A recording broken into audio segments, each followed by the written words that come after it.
7h37, de volta com Folha no Ar, que tem o oferecimento dos laboratórios Plínio Bacelar e Proteus, serviços de saúde e medicina ocupacional com saúde e segurança do trabalho, engenharia do trabalho, exames toxicológicos, consultas médicas, fisioterapia e acupuntura também, entre outros. Proteus.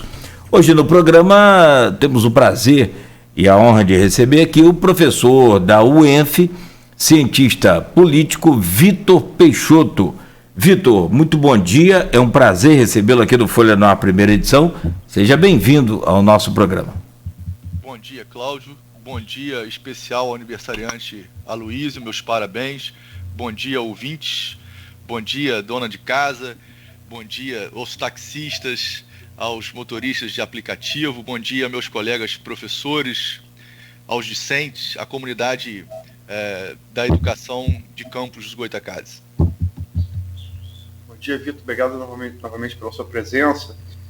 Começar aí com esse retorno. Você é um educador, professor da UENF, o retorno ainda em maneira híbrida, né, às aulas. Como é que você está vendo como educador e como é que está sendo particularmente na UENF? Bom, Luiz, assim, da perspectiva de um professor universitário, a gente tem uma posição muito privilegiada, né, relativa com os professores da educação básica, professores da creche, professores de ensino fundamental. Na universidade, principalmente nós de uma universidade bastante pequena como é o UENF, a gente tem ainda condições mínimas para podermos realizar nosso trabalho, pelo menos da parte das disciplinas teóricas, digamos assim, por uma parte online, né, com videoconferência, sem maiores prejuízos se compararmos à creche, à educação básica, e não é à toa que o Plano Nacional de Imunização prevê que os profissionais da educação dessas unidades sejam vacinados antes do ensino superior. Mas, como qualquer outra atividade, e especialmente na UENF, né, o ensino superior sofre muito. Sofre porque uma universidade ela não é composta somente de aula. Nós temos atividade de pesquisa, atividade de extensão. E na minha condição específica, dentro da universidade, eu passo muito mais tempo fazendo pesquisa do que fazendo outras atividades. Então, essas pesquisas sofrem claramente prejuízo. Por um lado, por conta das questões presenciais. Por outro, a gente não pode deixar de ressaltar que na condição de campus e na condição da universidade específica da UENF, nós tivemos muitas outras oportunidades também de estabelecer relações com outras universidades. Então, por exemplo, hoje eu consigo ofertar disciplinas conjuntas com outras instituições, como a USP, como a Federal de São Carlos, e nós conseguimos fazer coisas que a gente não faria em tempos normais. A gente, antes da pandemia, conseguia mandar aluno para a Austrália, aluno para a Áustria, aluno para os Estados Unidos. Nós mandávamos alunos para várias regiões do país, mas a gente não conseguia atravessar a rua, né, quase que literalmente, para ter uma disciplina conjunta com a UF, que é uma co-irmã nossa, ou com o IFE, né, por conta de burocracias. Hoje, com a pandemia, a gente conseguiu enxergar que os obstáculos burocráticos eram mínimos, né, e que faltava muito mais era um esforço nosso de tentar realizar as ações que a gente deveria realizar. Então, para o ensino superior, especificamente, a gente também teve oportunidades. Para um pesquisador que está fora do eixo Rio-São Paulo, né, a gente está na periferia da periferia. Se o Brasil é a periferia do sistema mundial, né, assim, pelo menos do Ocidente, Campos é a periferia do Brasil, né, mesmo estando no estado do Rio de Janeiro. Então, o que a gente sempre chamou de custo campus, que era você se deslocar para o Rio para ter acesso a um aeroporto, para ter acesso a outras capitais, esse custo foi, né, eliminado. Você chamar alguém da USP ou chamar alguém da UENF tem o mesmo custo, que é o custo da internet. Então, nesse aspecto, né, se tornou uma grande oportunidade. Mas a gente tem, obviamente, vários outros prejuízos, né, inclusive com vidas de profissionais de educação, enfim, de uma série de outras questões. Por um lado, a gente tem algumas oportunidades, mas os custos são muito altos. E antes que a gente fala em volta às aulas, a gente entrevistou aqui o presidente, tem umas 3 semanas, se eu não me engano, o presidente da Associação de Pais de Alunos de Escolas Particulares. E apresentou o argumento que o Brasil está tudo muito, essa bipolaridade brasileira, que vem desde 2014. Na primeira era petismo, antipetismo, agora é bolsonarismo, antibolsonarismo, né? Fla-flu. Mas há argumentos razoáveis, pela lógica, de um lado e do outro. Argumentos por quem não quer, é contra, porque é uma maneira de disseminar. Criança geralmente não adoece, quando adoece, caso leve ou assintomático, né? Quando é cometido pela doença. Mas é uma maneira de você transmitir a doença, a Covid-19. Em contrapartida, do outro lado, e o Hanani apresentou aqui os argumentos, é também bem plausível que se você volte a comércio e volte ao transporte público, você pode voltar ao ensino. Qual a sua opinião particular sobre isso?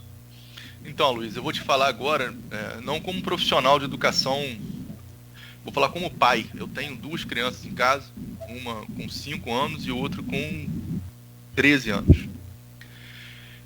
São 2 situações muito diferentes. Quem está com 5 anos, e a gente que tem condição de mantê-lo em casa, é uma situação. Ainda assim, o prejuízo é muito grande para a socialização da criança, pelo processo educacional, mais do que do aprendizado em si, mas do processo de socialização, de conviver com outras crianças, etc. Para quem está com 13, 12, 14 anos, essa fase de pré-adolescência, adolescência, é um processo muito danoso, inclusive para além das questões psicológicas, porque está num momento de aprendizado muito importante da vida. Então eu acho que esse é o maior prejuízo. E essas crianças têm maior controle do que gente que está na primeira infância, com 5 anos. Aqui em casa a gente tem 2 situações. No primeiro momento, a gente ficou muito em dúvida se iríamos liberá-los para poder participar do sistema híbrido, ou seja, com o sistema presidencial de uma parte e o sistema online de outra. A gente vai arriscar, porque a palavra é essa, a gente vai arriscar uma primeira semana de uma experiência quando voltar, e no segundo momento a gente vai reavaliar. E eu acredito que até o poder público deveria agir com muita prudência nesses casos, que é fazer um teste, parar, avaliar e, de acordo com os resultados obtidos, tomar novas decisões. Nada aqui em casa vai ser definitivo. A gente vai viver semana por semana, tomando decisão a decisão, tentando verificar se tem mais benefícios do que prejuízos na manutenção na escola. E eu acho que isso deve ser também levado em consideração por outras pessoas. Pelo menos essa foi a decisão aqui de casa. Tem uma pergunta aqui no grupo de WhatsApp do programa e do blog Opiniões, uma pergunta aqui da Silvana Venâncio, colega jornalista, ex-colega de turma de comunicação na FAFIC. Ela pergunta aqui: professor, na sua opinião, já estamos prontos para o retorno às aulas, mesmo sendo híbrido? E 2020 na educação foi o ano perdido? E 2021 dá para salvar? 2020 eu acho que foi um ano perdido. 2021 já está na metade do ano e muito provavelmente a gente vai passar o segundo semestre tentando reorganizar para 22, mais do que resgatar 2021. A minha opinião é que esse segundo semestre a gente vai tentar se reorganizar. Prontos nós não estamos, isso eu tenho certeza que nós não estamos. E a gente vai voltar certamente testando coisas, testando novas experiências. O risco é muito alto. Quem pensa escola, quem conhece o ambiente escolar, sabe que a definição de turma é aglomeração. Não existe possibilidade de você ter turmas que não sejam aglomeradas, muito menos nas condições socioeconômicas que nós temos no Brasil, né? Particularmente nas cidades mais pobres, né? Que são cidades de escolas públicas e etc. Você falar que determinados colégios particulares têm condições de manter é uma questão. Outro ponto é como que as escolas públicas irão tratar. A gente não tem condições de higiene em grande parte das creches públicas, né? Sempre soubemos disso. Isso não é uma novidade. Estou falando das escolas do Brasil inteiro. Toalhas individualizadas, escovas de dentes individualizadas, até disponibilidade de material para todo mundo. Então, a gente sabe que isso vai, muito provavelmente, criar focos localizados de transmissão. Isso me parece muito provável nas escolas com menos condições. Agora, o Brasil é muito heterogêneo, né? E eu acho que ter regra única para todo mundo, acho que é muito difícil. Então, as escolas devem ter autonomia para tomar as decisões, né, localizadas. Eu acho que se tem uma coisa importante que Campos copiou na Secretaria atual de Educação, são as comissões de saúde, né, localizadas em cada escola, e tem que dar autonomia para essas comissões de saúde tomarem decisões. Descobriu determinados focos, essas escolas devem ser paralisadas, as turmas devem ser paralisadas, a Secretaria de Saúde deve ser comunicada e, sinceramente, assim, o meu maior receio é essa intercambiabilidade de informações. Eu não sei até que ponto as diretoras de escolas estão capacitadas para poder acionar o mecanismo da Secretaria de Saúde, e tomar atitudes rapidamente. Eu não sei qual é a experiência específica de vocês, mas Campos tem um histórico de péssima transparência no seu site, na sua forma de disponibilizar informações. Se você visitar qualquer município do porte de Campos, pode ser Juiz de Fora, Niterói, Vila Velha, enfim, né? Municípios que têm em torno de 500 a 600 mil habitantes, você vai perceber uma forma de lidar com a informação muito diferente. Campos, para você ter informação sobre o Covid, a gente não consegue nem ter mais o boletim epidemiológico atualizado. Ele está parado lá em abril, né? No site da prefeitura. A gente consegue ter informação onde? No Instagram da prefeitura, né? Tem que ficar esperando o que o Instagram vai dar uma notícia que é uma vez por dia, né? Enquanto que vários outros municípios têm painéis muito mais geolocalizados, com informações que são online, que são imediatas. A gente está muito atrasado na gestão das informações. Eu tenho receio de como as escolas irão informar, a quem irá informar e como serão tratadas essas informações, porque ele precisa ser muito rápido. Então, uma vez que detectou um foco numa escola, você teria que agir muito rapidamente. A minha pergunta é, será que teremos condições de agir rapidamente? Você me permite, só para completar, para não ir muito longe no contraste, a geolocalização por bairro e distrito é uma realidade, por exemplo, no município de Macaé, aqui do lado, né? Sim. As informações em campo são muito precárias, né? Infelizmente, isso é um histórico da cidade, eu não vou culpar esse ou aquele governo, mas a gente tem uma gestão de informação muito ruim, né? A gente não tem informações para uma série de indicadores de campos, por exemplo, né, de informações de contas nacionais, enfim, sem falar de uma série de outras questões. Mas do Covid, especificamente, da vacinação, nós temos um atraso muito grande. É abissal a diferença para municípios que têm o mesmo porte. Eu não estou falando capitais, né? Eu estou falando municípios que têm o porte em torno de 500 mil habitantes, né? E se você comparar o PIB per capita, Campos é muito maior do que esses municípios que são, né, mais avançados do que a gente. Acho que a gente está mal acostumado né, e acabou banalizando essa falta de informação, essa falta de transparência.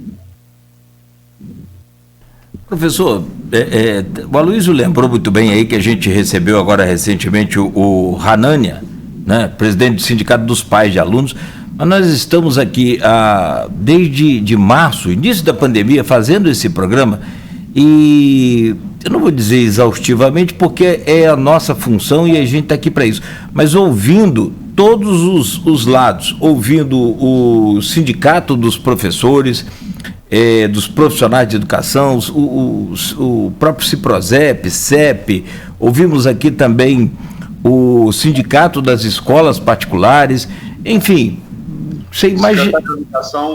Perfeito, Luiz, muito obrigado. O secretário de Educação, por várias oportunidades, e a gente confrontou ideias de ouvintes e de professores. Aliás, foi até um programa muito bacana, porque teve uma série de participações ali que a gente até destacou aqui, inteligentes e importantes, aproveitando o momento, que parece que a gente coloca também na internet, para que as pessoas aproveitem a sua presença aqui, como hoje, por exemplo.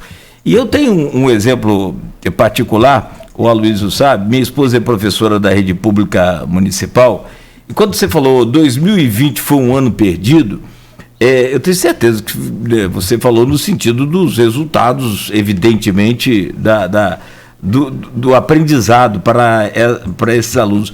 Mas os esforços feitos pelos profissionais, por vocês, da educação, foi também, vou usar o termo que você usou agora aí, gigantesco, foi uma coisa assim fantástica, criando grupo de WhatsApp, tentando acionar paz, essa coisa toda.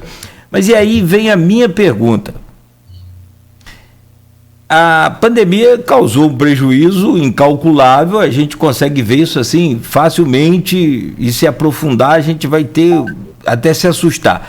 Agora, o que de bom, se é que pode dizer, em termos de tecnologia, essa mudança promoveu na educação? Bom, Cláudio, excelente sua colocação. Eu acho que sua pergunta, na verdade, colocou inclusive a resposta, né? Assim, você acabou de dizer o quanto que houve de esforço, né, e de aprendizado nos próprios profissionais de educação, na utilização de novas tecnologias. Eu acho que isso é um quadro irreversível, né? Vou dar um exemplo. Na pós-graduação, muito especificamente, a gente já vinha flexibilizando antes da pandemia a participação presencial de avaliadores de bancas, né, de doutorado, bancas de mestrado, em que a universidade não tinha muitos recursos, e aí acabou quase que normalizando, digamos assim, a participação via videoconferência. Então, isso pré-pandemia. Na pandemia, o que era uma exceção, ele se tornou a regra, né? Todas as bancas que eu participei foram online, todas as bancas continuaram acontecendo, né? Muitas bancas foram realizadas, né? Muito esforço foi realizado, né, nesse sentido. Eu acho que a gente aprendeu muita coisa. Eu acho que nisso é irreversível. Eu vou te dar um caso muito particular. Eu oriento pessoas de vários estados do Brasil, né, principalmente do Sudeste. Eu tenho alunos em Juiz de Fora. Quem é Juiz de Fora e faz doutorado em Campos, na UENF, precisa pegar 7 horas de viagem, né?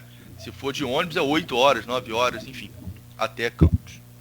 Você imagina fazer isso toda semana. São 15 horas, 16 horas de deslocamento por semana que o indivíduo gasta para poder vir até Campos e ter a sua aula, enfim, fazer os seus experimentos, etc, etc.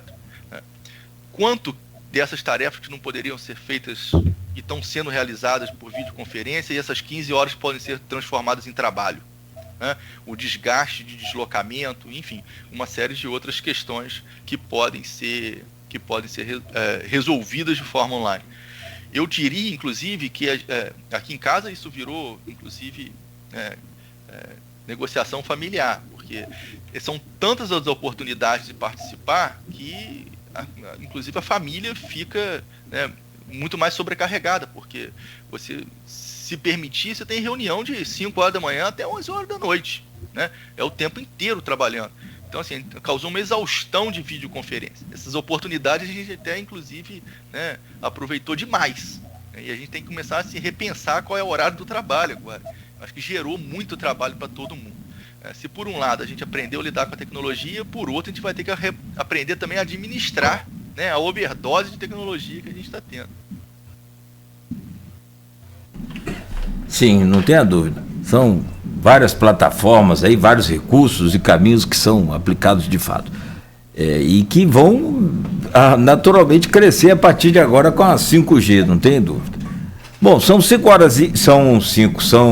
horas e 57 minutos e a gente faz um breve intervalo aqui, rápido, para a gente continuar conversando e daqui a pouco vamos falar um pouco sobre política nacional, a projeção a 2022, governo do estado do Rio ao governo federal, enfim. Vamos falar desse quadro da política com o cientista político e professor da UF, Vitor Peixoto, ao vivo aqui na Folha FM. Oferecimentos laboratórios Plínio Bacelar e Proteus Serviços de Saúde e Medicina Ocupacional com a qualidade certificada ISO 9001-2015.